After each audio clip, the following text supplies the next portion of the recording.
As a farmer, you kind of have to be a jack of all trades.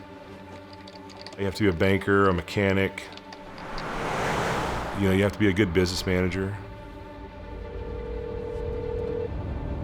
Hello. Hey, good morning, Hans. How are we doing today? Zilla should be done with Highland there. You know, you're feeding people, you're feeding America, feeding the world. We have to do a lot of things right in order to make that happen, and it's getting harder and harder to do that these days.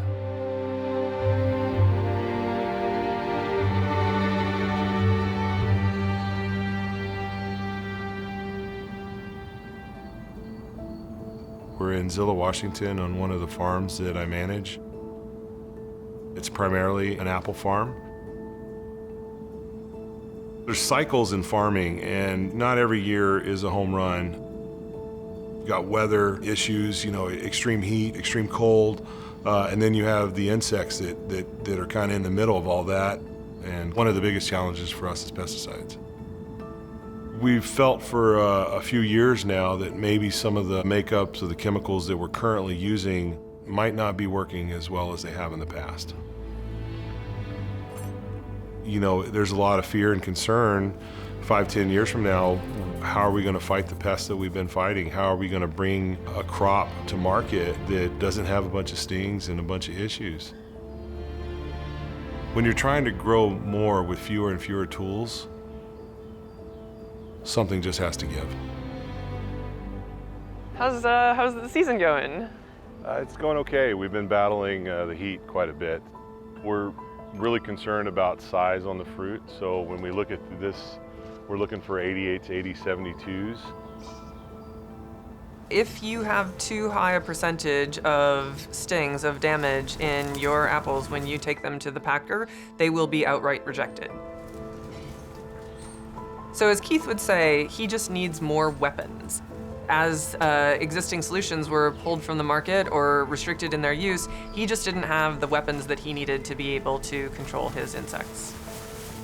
Vestron is bringing a pace of innovation to the world of crop protection that it has never seen before, and we are doing it with molecules that combine the same efficacy as your traditional chemical pesticides, but with the safety and environmental profile of a biologic molecule.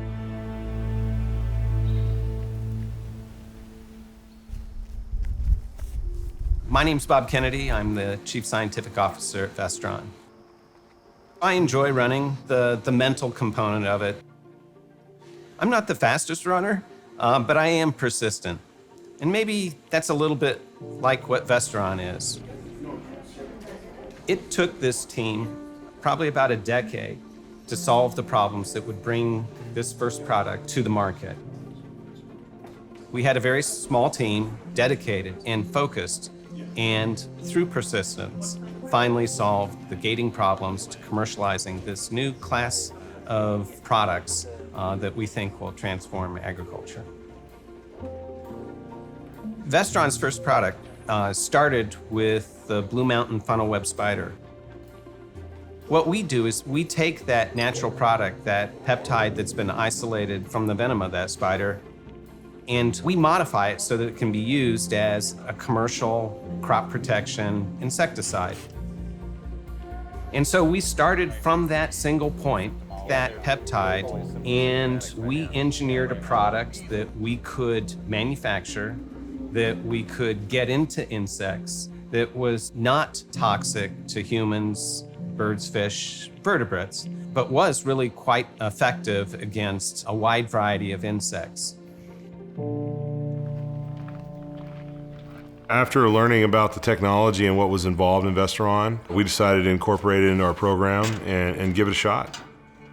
We don't have to go out and buy any proprietary equipment. We're using everything that we've already been using. There's no new capital cost, so that's easy to adapt. Once you spray and you go tour the field and you're looking for issues with pests, when you get out there and you're not finding any of those problems, it gives you hope for tomorrow and the fact that you might be able to win the battle on the farm.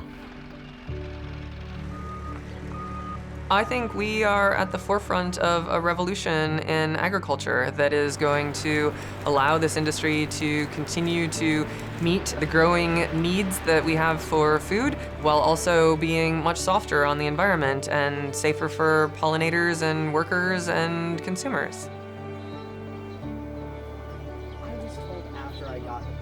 We feel fortunate to be able to carry on that tradition of farming in the valley. It's a great responsibility, and I want my children and grandchildren to be able to farm if they choose to. If it's not them, I want it to be there for somebody else. I want to create that opportunity for future generations.